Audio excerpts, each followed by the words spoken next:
चलिए, बहुत बहुत स्वागत है आप सबका फिर से। Welcome to the Ghotul coaching classes. ABEO assistant block education officer के लिए हम इस सिलेबस पर डिस्कस कर रहे हैं और आज एक अत्यंत ही महत्वपूर्ण चैप्टर पर आपसे डिस्कस करेंगे, बात करेंगे। वह चैप्टर है राष्ट्रीय शिक्षा नीति 2020, जिसे हम NEP नवीन राष्ट्रीय शिक्षा नीति के नाम से भी जान रहे हैं। ठीक है, 1968 और 1986 के बाद यह तीसरी नवीन शिक्षा नीति है जो पूरे देश में लागू की गई है और इसमें महत्वपूर्ण किन किन बिंदुओं पर फोकस किया गया है जो आपके एग्जाम के पॉइंट ऑफ व्यू से इंपॉर्टेंट है, जिसे आपको देश के नागरिक होने के नाते भी जानने चाहिए। इन सभी पहलुओं पर आज आपसे हम डिस्कस करेंगे। तो आइए प्रारंभ करते हैं। राष्ट्रीय शिक्षा नीति 2020 क्लियर है। चलिए, तो राष्ट्रीय शिक्षा नीति 2020, राष्ट्रीय शिक्षा नीति 2020 इसे हम कहते हैं नेशनल एजुकेशन पॉलिसी। शॉर्टकट में इसे ही हम लोगों ने क्या कहा है, NEP कह दिया है ना। शॉर्टकट में इसे ही हम लोग क्या कहते हैं, NEP, यानी कि शिक्षा नीति जो कि अभी तीसरे क्रम पर 1968 के बाद 1986 और 1986 के बाद यह 2020 में नवीन शिक्षा नीति घोषित किया गया है, जिसमें बहुत सारे बदलाव किए गए हैं। मूल रूप से इस शिक्षा नीति का जो अध्यक्षता है वो के कस्तूरी नंदन जी के द्वारा किया गया था, जो कि अंतरिक्ष वैज्ञानिक भी रह चुके हैं। और इस प्रकार से अंतरिक्ष वैज्ञानिक के कस्तूरी रंगन जी की अध्यक्षता में एक समिति का गठन किया गया NEP निर्माण के लिए। जून 2017 में देखिए इसका ड्राफ्ट कैसे तैयार किया गया था, इस पर भी थोड़ा सा आपको ध्यान देने की आवश्यकता है। इसके ड्राफ्ट तैयार करने के लिए, NEP के निर्माण के लिए, नेशनल एजुकेशन पॉलिसी के निर्माण के लिए जून 2017 तथा मई 2019 में राष्ट्रीय शिक्षा नीति से संबंधित मसौदा प्रस्तुत किया गया था, अर्थात ड्राफ्ट प्रस्तुत किया गया था। और NEP 2020 की हम लोग बात करते हैं तो NEP 2020 1968 और 1986 के बाद यह तीसरे क्रम पर, यहां पर मैंने तीसरा नंबर लिखा हुआ है, तो तीसरे क्रम पर राष्ट्रीय शिक्षा नीति के नाम से जाना जाता है। क्लियर, यहां तक सबको बात समझ में आ रहा है। एक एक पॉइंट अत्यंत ही महत्वपूर्ण है, सभी एग्जाम के पॉइंट ऑफ व्यू से इंपॉर्टेंट है, किसी भी पॉइंट को आपको स्किप नहीं करना है। अच्छा, एक प्रश्न आपके जहन में आ रहा होगा कि ये नवीन शिक्षा नीति का आखिर उद्देश्य क्या है, what is the purpose of new education policy 2020। तो भाई इसका उद्देश्य ये है कि जो शिक्षा का पहुंच है, शिक्षा की पहुंच को समानता, गुणवत्ता, वहनीय शिक्षा और उत्तरदायित्व जैसे मुद्दों पर बल देते हुए हर एक विद्यार्थी तक, हर एक शिक्षार्थी तक इस विषय को पहुंचाना ही इस नेशनल एजुकेशन पॉलिसी 2020 का मुख्य उद्देश्य है, पर्पस है। वहीं अगर हम स्कूली शिक्षा की बात करें इसमें, तो अभी हम यह नीति जो है वर्तमान में जो शिक्षा नीति की हम बात करें, अब तो नई शिक्षा नीति 2020 लागू हो गई है, लेकिन 1986 की बात करें, है ना, तो 1986 में जो नवीन शिक्षा नीति अभी वर्तमान में लाई गई है, इसमें हम बहुत सारे परिवर्तनों पर अभी डिस्कस करेंगे, आपसे बात करेंगे, एक एक करके देखेंगे कि वह बदलाव मुख्य रूप से क्या रहा है। तो ये आप एक ढांचा देख सकते हैं परिवर्तन का।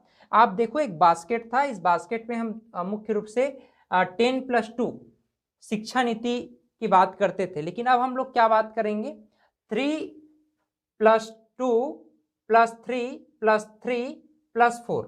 ठीक है, तो इस प्रकार से हम एक नवीन शिक्षा नीति की बात कर रहे हैं और एक प्रकार से इसे हम मर्ज रूप में 3+2 को 5 कह सकते हैं। यहाँ इस शिक्षा नीति को आप थोड़ा सा समझने का प्रयास करेंगे, इसे मैं और आपको डील कर दूं। देखिए, ये आप इसे एक साथ इस तरह से कह सकते हैं, ये 3+2 को आप 5 कह लीजिए, तो 5, उसके बाद +3, उसके बाद ये +3 और +4। तो नवीन शिक्षा नीति इसी मॉडल पर आधारित होगा। ये ऑलरेडी आपके बीएड के एग्जाम में पूछा जा चुका है ना। बीएड का एंट्रेंस एग्जाम में ऑलरेडी पूछा जा चुका है कि अब नवीन शिक्षा नीति होगा वो किस ड्राफ्ट पर या किस ढांचे पर आधारित होगा, कौन से पाठ्यक्रम के ढांचे पर आधारित होगा। पहले हम लोग क्या बोलते थे 10+2 कह रहे थे, अब ये क्या अब ये कैसा होगा 5+3+3+4, यानी कि जो 3 साल जो 6 से 8 वर्ष के ग्रुप के बच्चे हैं इसमें 3 ईयर आंगनवाड़ी प्री स्कूल बाल वाटिका में बच्चे पढ़ेंगे। एक फाउंडेशन क्रिएट किया जा रहा है यहाँ पर।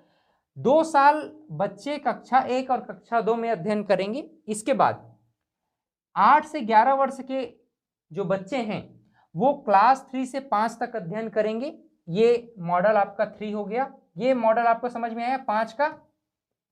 3 साल बच्चे आंगनवाड़ी प्री स्कूल बाल वाटिका में अध्ययन करेंगे।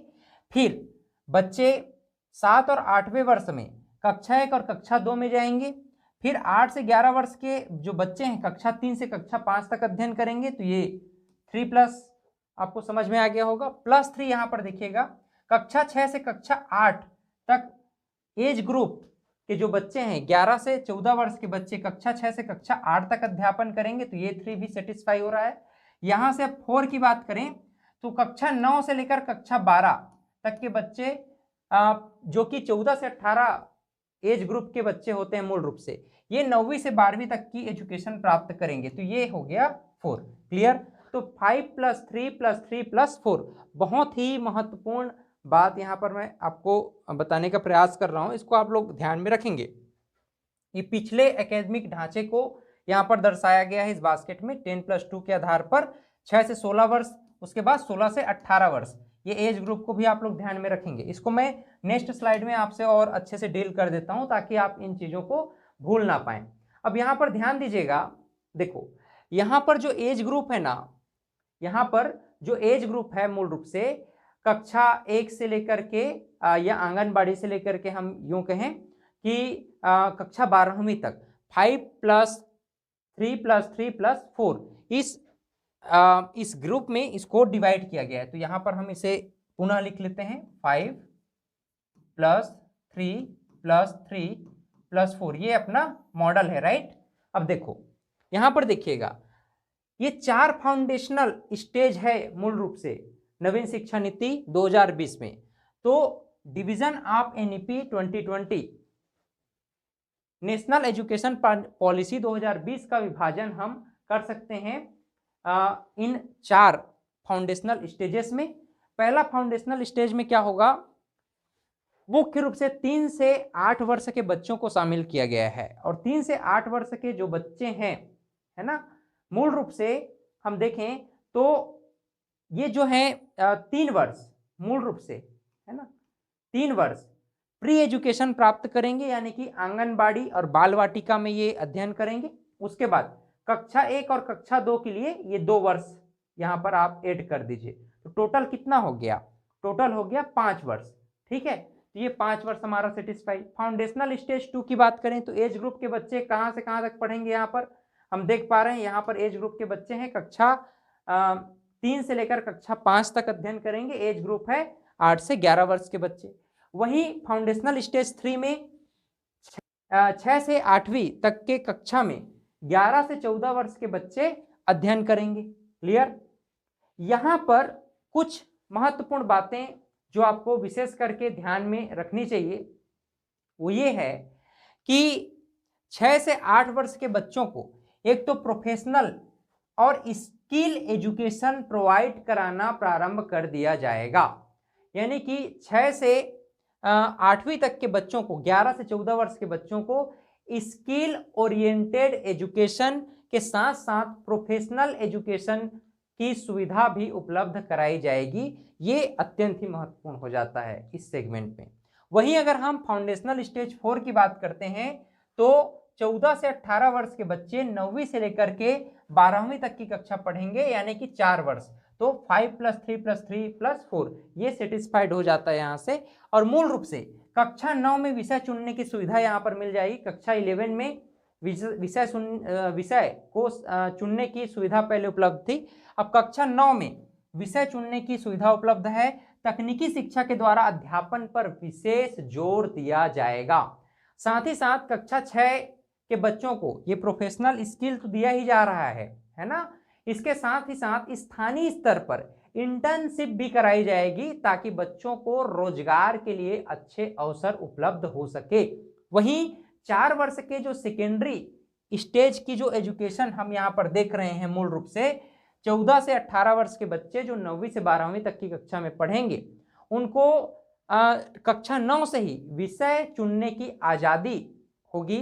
तो इस प्रकार से तकनीकी शिक्षा, कृत्रिम बुद्धिमत्ता अर्थात आर्टिफिशियल इंटेलिजेंस और भाषाई बाध्यता को दूर करने हेतु दिव्यांग जो बच्चे हैं उनके लिए भी इस शिक्षा नीति में विशेष बातें कही गई है, ताकि उन बच्चों के लिए भी विशेष रूप से इस तकनीकी शिक्षा के माध्यम से उनकी शिक्षा की गुणवत्ता को और बेहतर बनाया जा सके। साथ ही साथ देश की जीडीपी में लगभग 6% तक की जो इन्वेस्टमेंट है, आप कह सकते हो, इस नवीन शिक्षा नीति में जो है लागू करने की बात कही गई है कि उसके बराबर 6% की जीडीपी के बराबर हम इस शिक्षा नीति को पूर्ण रूपेण कार्यान्वित करने के लिए खर्च करेंगे, ऐसी बात कही जा रही है, जो कि बहुत ही अच्छी है, क्योंकि शिक्षा ही आधार है ना।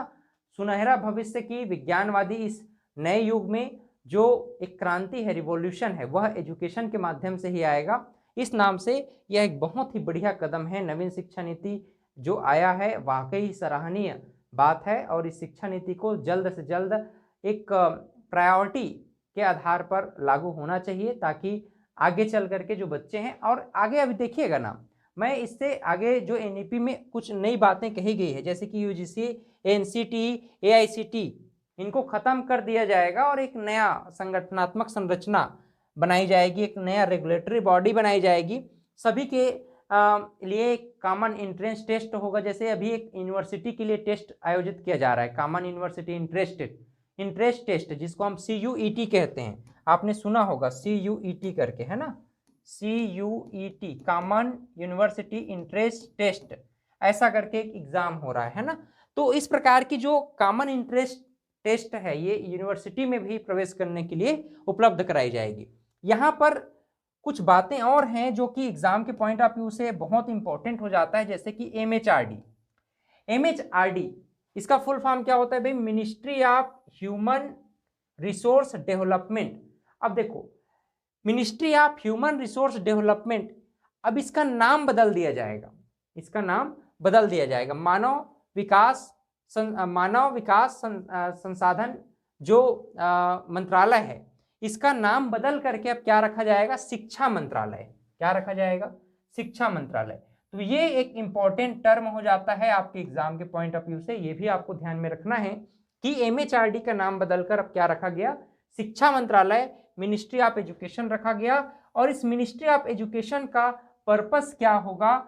शिक्षा और सीखने पर बल, अर्थात education and learning, it is the purpose of ministry of education which is replaced of MHRD, यानी कि ministry of human resource development MHRD अब क्या नाम से जाना जाएगा भाई? मिनिस्ट्री ऑफ एजुकेशन के नाम से जाना जाएगा, मतलब शिक्षा मंत्रालय के नाम से जाना जाएगा। इसका पर्पस क्या होगा? इसका पर्पस होगा शिक्षा और सीखना, अर्थात एजुकेशन एंड लर्निंग। क्लियर है यहाँ तक? ये छोटे छोटे टर्म हैं जो कि नेशनल एजुकेशन पॉलिसी से संबंधित अत्यंत ही महत्वपूर्ण सेगमेंट बन जाता है, जो कि आपके एग्जाम में पूछे जाएंगे। अब देखो, इस पूरे लेक्चर को हमने 2 सेक्शन में डिवाइड किया है। एक सेक्शन में मैं इसका थोड़ा बेसिक चीज़ें हैं, फाउंडेशन चीज़ें हैं, उसको आपके सामने रखूंगा, एक सरल और मतलब सहज तरीके से जो आप समझ पाएँ। सेकेंड क्लास में इससे संबंधित जो और भी बहुत सारे ड्राफ्ट हैं, उन ड्राफ्ट को मैं आपके सामने रखूंगा और उस पर भी हम लोग बात करेंगे। अब देखो, NEP यानी नेशनल एजुकेशन पॉलिसी में कुछ बदलाव क्या क्या हैं, जैसे कि 10वीं 12वीं की बोर्ड परीक्षाओं में बड़े बदलाव, तथा साल में 2 बार परीक्षाएं कराना, और ये 2 श्रेणियां होंगी, 2 सीरीज में परीक्षाएं आयोजित होंगी 10वीं 12वीं। देखो, पहली बात तो 10वीं और 12वीं की जो परीक्षाएं, इसको बोर्ड बना रहने देना है, इसको किसी प्रकार का छेड़छाड़ नहीं किया जा रहा है। बोर्ड परीक्षाएं रहेंगी, 10वीं और 12वीं की परीक्षा यथावत रहेंगी, लेकिन इसमें बड़े बदलाव किए जाएंगे। ये 2 परीक्षाएं होंगी साल में 2 बार, और ये साल में 2 बार जो परीक्षाएं हैं 2 सीरीज में होगा, 2 श्रेणियों में होगा। एक तो ऑब्जेक्टिव फॉर्म में होगा और एक एक्सप्लेनेटिव फॉर्म में होगा, व्याख्यात्मक रूप में। तो जैसे कि अगर हम बात करें कंपटीशन एग्जाम की, तो कंपटीशन एग्जाम मूल रूप से वस्तुनिष्ठ भी होता है और व्याख्यात्मक दृष्टिकोण से भी होता है। तो ये दोनों प्रकार की परीक्षाएं 10वीं और 12वीं में भी इंप्लीमेंट किया जाएगा, वस्तुनिष्ठ और व्याख्यात्मक दृष्टिकोण से। तो बहुत बढ़िया कदम है ये, है ना। साथ ही साथ बोर्ड परीक्षा में मुख्य जोर ज्ञान के परीक्षण पर होगा, ताकि रटने की प्रवृत्ति को खत्म किया जा सके। रतन टोटा, रत्तू टोटा, है ना, ये नहीं चलेगा भैया। साथ ही साथ एनईपी 2020 में जो मास्टर ऑफ फिलॉसफी यानी एम.फिल की बात करते हैं, तो एम.फिल के कोर्स को क्या किया जाएगा, निरस्त कर दिया जाएगा। क्लियर है। और एनईपी 2020 में यूजीसी यूनिवर्सिटी ग्रांट कमीशन, विश्वविद्यालय अनुदान आयोग कहते हैं हम, और एनसीटीई है, national council for teacher education कहलाता है ये। एआईसीटीई यानी all India council for technical education, 1945 में ये जो है आया था, है ना, एआईसीटीई स्पेशली टेक्निकल एजुकेशन के लिए। और एनसीटीई क्या है, national council for teacher education, यानी शिक्षक की ट्रेनिंग के लिए, शिक्षक प्रशिक्षण के लिए एक परिषद है राष्ट्रीय स्तर पर। तो इन सबको, अब इन बॉडीज को क्या है, समाप्त कर दिया जाएगा और इनके आधार इसको हटा करके एक रेगुलेटरी बॉडी बनाई जाएगी जो इन सभी के कार्य का प्रबंध करेगी। तो ये भी बढ़िया एक निर्णय है, आप कह सकते हो। साथ ही साथ हमने डिस्कस किया सीयूईटी जैसे एग्जाम के संदर्भ में, जो कि एक कॉमन एंट्रेंस एग्जाम होगा, जो कि उच्च शिक्षण संस्थाओं में प्रवेश लेने के लिए उपयोगी सिद्ध होगा। क्लियर, ये बात आप लोग समझ पाए हैं। अब देखिए इसके अलावा और क्या महत्वपूर्ण बातें हैं जो कि आपको ध्यान में रखनी चाहिए। जैसे परीक्षाओं को प्रैक्टिकल मॉडल तैयार किया जाएगा, वैज्ञानिक और सामाजिक अनुसंधानों को नेशनल रिसर्च फाउंडेशन बनाकर नियंत्रित किया जाएगा, कला, संगीत, शिल्प, खेल, योग, सामुदायिक सेवा जैसे सभी विषयों को पाठ्यक्रम में शामिल किया जाएगा तथा इन्हें सहायक पाठ्यक्रम नहीं कहा जाएगा। अभी तक इन्हें हम सहायक पाठ्यक्रम कह रहे हैं, अभी तक अब सहायक पाठ्यक्रम कहा जा रहा था, लेकिन अब नहीं कहा जाएगा। एनईपी 2020 में कला, संगीत, शिल्प, खेल, योग, सामुदायिक सेवा जैसे विषयों को भी मुख्य पाठ्यक्रम की तरह शामिल किया जा सकेगा। महाविद्यालय यानी कॉलेजों की संबद्धता 15 वर्षों में समाप्त हो जाएगी और उन्हें क्रमिक स्वायत्तता प्रदान करने के लिए चरणबद्ध प्रणाली की स्थापना की जाएगी। ठीक है। देश में आईआईटी, आईआईएम के समकक्ष वैश्विक मानकों के बहुविकल्पीय शिक्षा एवं अनुसंधान विश्वविद्यालय की स्थापना भी की जाएगी और 34 वर्षों के पश्चात इस प्रकार की शिक्षा नीति हमारे सामने आ रही है। क्लियर है। और सभी स्तरों पर उच्च शिक्षा में संस्कृत को एक विकल्प के रूप में चुनने का अवसर प्राप्त होगा। एक ऑब्जेक्टिव सब्जेक्ट के रूप में संस्कृत को भी अब चुना जा सकेगा। क्लियर। वहीं पाली, फारसी, प्राकृत भाषा को बढ़ावा देने के लिए राष्ट्रीय संस्थान, भारतीय अनुवादक और व्याख्या संस्थान की भी स्थापना की जाएगी। तो ये प्रमुख बातें थी जो कि आपको इस एनईपी के अंतर्गत ध्यान में रखना है। इसी को यूजी कोर्स जैसे कि अंडर ग्रेजुएट कोर्स को फुलफिल करने के लिए हम इसे ये कह सकते हैं कि आप जो एक वर्ष अगर आपने बीएससी किया, बीए किया, तो एक वर्ष की अगर आप पढ़ाई कर रहे हैं, है ना, और आपने कॉलेज ड्रॉप आउट कर दिया या फिर किसी अन्य कोर्स में चले गए, तो उस डिग्री का कोई वैल्यू नहीं रहता था। लेकिन ऐसा अब नहीं होगा, आपका एक वर्ष खराब नहीं जाएगा। अगर आप यूजी कोर्स में पढ़ना चाहते हैं, है ना, 3 से 4 वर्ष का इसे प्रावधान किया गया है, तो आप यूजी कोर्स में प्रवेश लेना चाहते हैं तो एक वर्ष की अगर आपने पढ़ाई कर ली है तो सर्टिफिकेट आपको प्राप्त होगा। ठीक है। अगर आपने 2 वर्ष की पढ़ाई कर ली तो आपको वो डिप्लोमा के रूप में प्राप्त होगा।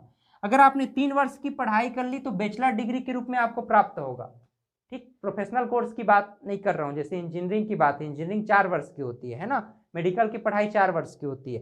तो सामान्य जो यूजी कोर्स हैं, सामान्य जो अंडर ग्रेजुएट कोर्स हैं, उनकी बात की जा रही है। 1 वर्ष में सर्टिफिकेट के रूप में डिग्री आपको प्राप्त होगा। सर्टिफिकेट मतलब एक आपको प्रमाण पत्र मिलेगा। 2 वर्ष की पढ़ाई करने पर डिप्लोमा मिलेगा। 3 वर्ष की पढ़ाई करने पर बैचलर डिग्री के रूप में मिलेगा। 4 वर्ष की पढ़ाई करने पर आपको किसी अन्य, जैसे कि BA LLB जैसे कोर्स हो गए, BA LLB के अलावा जो है आप चाहें तो बीएड वगैरह को भी शामिल कर सकते हैं। यूजी प्लस बीएड, तो आपका ग्रेजुएशन भी हो जाएगा और 3 साल में ग्रेजुएशन भी हो गया और 1 वर्ष में आपका बीएड की डिग्री भी समाहित करके दे दी जाएगी, मर्ज करके दे दी जाएगी। यानी कि आपको अलग से और 2 वर्ष अलग से पढ़ने की जरूरत नहीं है। कुल मिलाकर के 4 वर्ष आपको पढ़ाई करना है, साथ में इंटीग्रेटेड आपको ये जो है किसी भी सब्जेक्ट में, और जैसे कि बीएड हो गया, BA LLB जैसे कोर्स हो गए, इसमें आपको प्रवेश दिया जा सकेगा। तो ये एक बहुत ही बढ़िया शिक्षा में सुधार है, आप कह सकते हो, जो कि निश्चित रूप से इसका डिमांड रहा था और ये वास्तविक में एक क्रांति लेकर के एजुकेशन में आने वाला है। अब देखो, ड्रॉप आउट बच्चों की संख्या कम करना, शिक्षा की सार्वभौमिक पहुंच सुनिश्चित करना, ये क्या कहना चाह रहा है मूल रूप से, तो इसको हम लोग समझने का प्रयास करते हैं। यहां पर 2030 तक संपूर्ण स्कूली शिक्षा यानी कि प्री स्कूल से लेकर के 12वीं तक के लिए 100% सकल नामांकन अनुपात, इस सकल नामांकन अनुपात को आप लोग समझिएगा, GER यानी ग्रॉस इनरोलमेंट रेशियो, बच्चों को पहली कक्षा से लेकर के 12वीं कक्षा तक उनका इनरोलमेंट होना ही चाहिए। मतलब जो बच्चे एडमिशन नहीं लिए हैं उनको एडमिशन कराना है, जो एडमिशन ले चुके हैं उनका एडमिशन बीच में वो पढ़ाई ना छोड़ दे, इस बात का ध्यान रखना है। इसी को हम लोग क्या कह रहे हैं, GER कह रहे हैं, ग्रॉस इनरोलमेंट रेशियो, सकल नामांकन अनुपात 100% होना चाहिए। कहने का मतलब है कोई भी बच्चा शिक्षा से वंचित ना हो पाए, किसी भी कारण से उनका शिक्षा में वंचना नहीं आना चाहिए, रिस्ट्रिक्शन नहीं आना चाहिए। बच्चा पहली कक्षा में प्रवेश कर लिया, 6 से 14 वर्ष के बच्चों के लिए तो वैसे भी आर्टिकल 21 में अब यह प्रावधान है कि निःशुल्क शिक्षा उपलब्ध कराना है, लेकिन इसके साथ ही साथ ये बात अब ध्यान में रखना है नवीन शिक्षा नीति के तहत कि 2030 तक पहली से लेकर के 12वीं तक के बच्चे जो एडमिशन नहीं लिए तो उनको एडमिशन कराना ही है, एनरोलमेंट कराना ही है। लेकिन जो एनरोलमेंट हो चुके हैं पहली कक्षा में से लेकर 12वीं कक्षा तक, तो एक मॉनिटरिंग करना है हमको कि 100% उनका नामांकन रहे, किसी प्रकार से कोई बच्चा छूट ना जाए, ठीक है, अपने एजुकेशन से। तो इस बात पर विशेष करके ध्यान रखा गया है। छात्रों के ड्रॉप आउट को भविष्य में कम करना, यही इसका क्या है, मूल रूप से पर्पस है। उपस्थिति, ड्रॉप आउट, स्कूल के बाहर के बच्चों और सीखने के परिणामों पर विशेष ध्यान दिया जाएगा। ड्रॉप आउट को रोकने के लिए प्रभावी एवं पर्याप्त भूमिगत ढांचा प्रदान करना और प्रत्येक स्तर पर नियमित प्रशिक्षण उपलब्ध कराना। साथ ही साथ national institute of open schooling यानी NIOS की तर्ज पर राज्य में स्थापित state institute of open schooling, जैसे कि ये बिहार का एक Bihar board of open schooling ये सिस्टम है, और इसी के तर्ज पर जो बिहार में ये सिस्टम चल रहा है, इसी के तर्ज पर NIOS की संस्था को और अधिक डेवलप करने की बात कही जा रही है, ताकि किसी भी माध्यम से बच्चों की शिक्षा अवरुद्ध न हो। क्लियर। वहीं अगर हम पाठ्यक्रम एवं शिक्षण शास्त्र की बात करें तो मैंने पहले ही बताया कि जो नया डिजाइन है पाठ्यक्रम का, स्कूल पाठ्यक्रम का, वह कुछ इस प्रकार से होगा, 5+3+3+4। इसके विषय में मैंने पहले ही आपको डिस्कस कर लिया है। यहां पर मूल रूप से यह है कि जितना हो सके संभव एज पॉसिबल एज कक्षा 5वीं तक की जो शिक्षा है ना, वह घरेलू भाषा या मातृभाषा में दिया जाए। बच्चे अंग्रेजी पढ़ाना चालू कर दोगे, बच्चे तो एकदम डर जाएंगे, छोटे छोटे बच्चे, तो उनको कोशिश करना है कि उनकी जो मातृभाषा है, मदर टंग है ना, या उनकी डोमेस्टिक लैंग्वेज है, तो उनकी डोमेस्टिक लैंग्वेज, उनकी मदर टंग में ही हम कोशिश करना है कि कक्षा 5वीं तक कम से कम उनकी एलिमेंट्री एजुकेशन को प्रोवाइड कराया जाए, उनकी प्रारंभिक शिक्षा को प्रोवाइड कराया जाए, ताकि वो शिक्षा से किसी प्रकार से डर पैदा ना हो बच्चों के अंदर और वो शिक्षा से रुचिकर पूर्वक जुड़ सके। तो इस बात को विशेष करके ध्यान रखा गया है। इसके अलावा माध्यमिक कक्षा के दौरान वैकल्पिक भाषा के रूप में विदेशी भाषाएं व रुचि व आकांक्षा के अनुसार उपलब्ध कराया जाएगा, यानी कि आप ऑप्शनल सब्जेक्ट को ऐड कर सकते हैं, चुन सकते हैं। वर्ग 6 से ही व्यावसायिक और कौशल शिक्षा का माध्यम उपलब्ध होगा, जिसके विषय में हम लोगों ने शुरू में बात किया। एनसीईआरटी की बात करें तो एनसीईआरटी द्वारा राष्ट्रीय शिक्षा नीति 2020 के सिद्धांतों पर स्कूली शिक्षा के लिए एक नया एवं व्यापक राष्ट्रीय पाठ्यचर्चा की रूपरेखा तैयार की जाएगी, जो कि national council framework of secondary education के आधार पर 2020-21 से तैयार किया जा रहा है। इस पर है ना काम किया जा रहा है अभी। वहीं सभी कक्षा के छात्र छात्राओं के लिए प्रत्येक वर्ष प्रगति पत्रक दिया जाएगा, जिसमें स्वमूल्यांकन, सहपाठी मूल्यांकन, मतलब उनके मित्र भी उन जांच कर सकेंगे उत्तरों को, है ना, एक दूसरे का। जैसे होता है पहले हम लोग क्या करते थे, बच्चे टीचर लोग क्या करते थे, एक दूसरे का आंसर चेक करो भाई, तो ये सहपाठी मूल्यांकन होता है। ठीक है। प्रोजेक्ट कार्य एवं खोज पर आधारित, रिसर्च पर आधारित अध्ययन, प्रदर्शन, क्विज, रोल प्ले, समूह कार्य, पोर्टफोलियो आदि शिक्षक मूल्यांकन सहित शामिल होगा इस नवीन शिक्षा नीति में। 3, 5 और 8वीं कक्षा में संबंधित अथॉरिटी द्वारा परीक्षाओं का आयोजन होगा। 5वीं 8वीं में यह व्यवस्था बिहार में पहले से ही लागू है। इसी नाम से इसको क्या कहा गया, देखो इसी नाम से इसको हमने BOAC कहा है। तो इसमें पहले से लागू है बिहार एजुकेशन में, उसको अब एनईपी 2020 में भी इस विचारधारा को शामिल किया जाएगा और इस योजना को लागू किया जाएगा। वहीं 10वीं 12वीं की बोर्ड परीक्षाएं यथावत रहेंगी। परीक्षा प्रणाली को और लचीला बना दिया जाएगा, यानी ऑब्जेक्टिव और सब्जेक्टिव दोनों प्रकार की परीक्षाएं 2 पालियों में यहाँ पर संभव हो पाएगा। इसके साथ ही साथ इस पूरे असेसमेंट को रिव्यू करने के लिए, है ना, एक योजना तैयार की गई है, एक मूल्यांकन करने के लिए एक योजना तैयार की गई है। तो इसका नाम दिया गया है परख। और देखो ये परख जो है अत्यंत ही महत्वपूर्ण टॉपिक है, वेरी IMP आप लिख लो। राष्ट्रीय मूल्यांकन केंद्र परख की स्थापना की जा रही है। इसके लिए ये मूल्यांकन करने का एक यूनिट होगा मूल रूप से।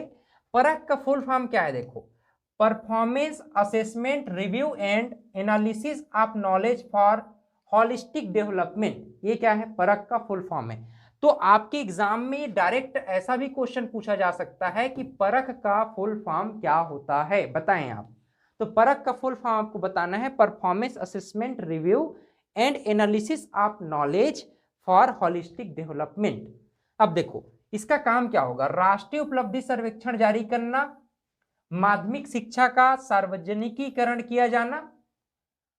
तो मूल रूप से आप ये ध्यान में रखिएगा, राष्ट्रीय मूल्यांकन केंद्र जो एनईपी के क्रियाकलापों पर मूल रूप से सर्वेक्षण उपलब्ध कराने का काम करेगा। ये परख योजना, परख एक यूनिट है आप कह सकते हो। ठीक है। मूल रूप से पढ़ाई में प्रैक्टिकल और एप्लीकेशन नॉलेज पर इस परख के माध्यम से फोकस किया जाएगा। तो उम्मीद करता हूं कि एनईपी के अंतर्गत ये महत्वपूर्ण बातें आपको निश्चित रूप से समझ में आई होंगी। नेक्स्ट क्लास में मैं आपसे डिस्कस करूंगा नेशनल एजुकेशन पॉलिसी 2020 संबंधित और भी कौन कौन सी महत्वपूर्ण धारणाएं हैं, कौन से विचारधाराएं हैं, कौन से ड्राफ्ट हैं जिनको हमें ध्यान में रखना चाहिए और जो आपके एग्जाम के पॉइंट ऑफ व्यू से इंपॉर्टेंट है। क्योंकि जो एनईपी 2020 है ये एक आम नागरिक के नाते भी हमें समझना चाहिए। आप अगर एस्पिरेंट हैं, अगर यूपीएससी पीएससी जैसे एग्जाम की तैयारी कर रहे हैं तो भी आपको ये जानने की आवश्यकता है, क्योंकि मेंस में इसका प्रश्न बनता है, इंटरव्यू में इसका प्रश्न बनता है। साथ ही साथ अगर आप ABEO की तैयारी कर रहे हैं, असिस्टेंट ब्लॉक एजुकेशन ऑफिसर, इसके अलावा आप अन्य राज्य स्तरीय वनडे एग्जाम की भी तैयारी कर रहे हैं तो भी एनईपी के संदर्भ में आपको निश्चित रूप से जानना ही चाहिए। तो इस प्रकार से हम मिलते हैं एक नए क्लास में इस पूरे सिलेबस को लेकर के। तो इसी तरह से आप लोग पढ़ते रहें। बहुत बहुत धन्यवाद। Have a great day.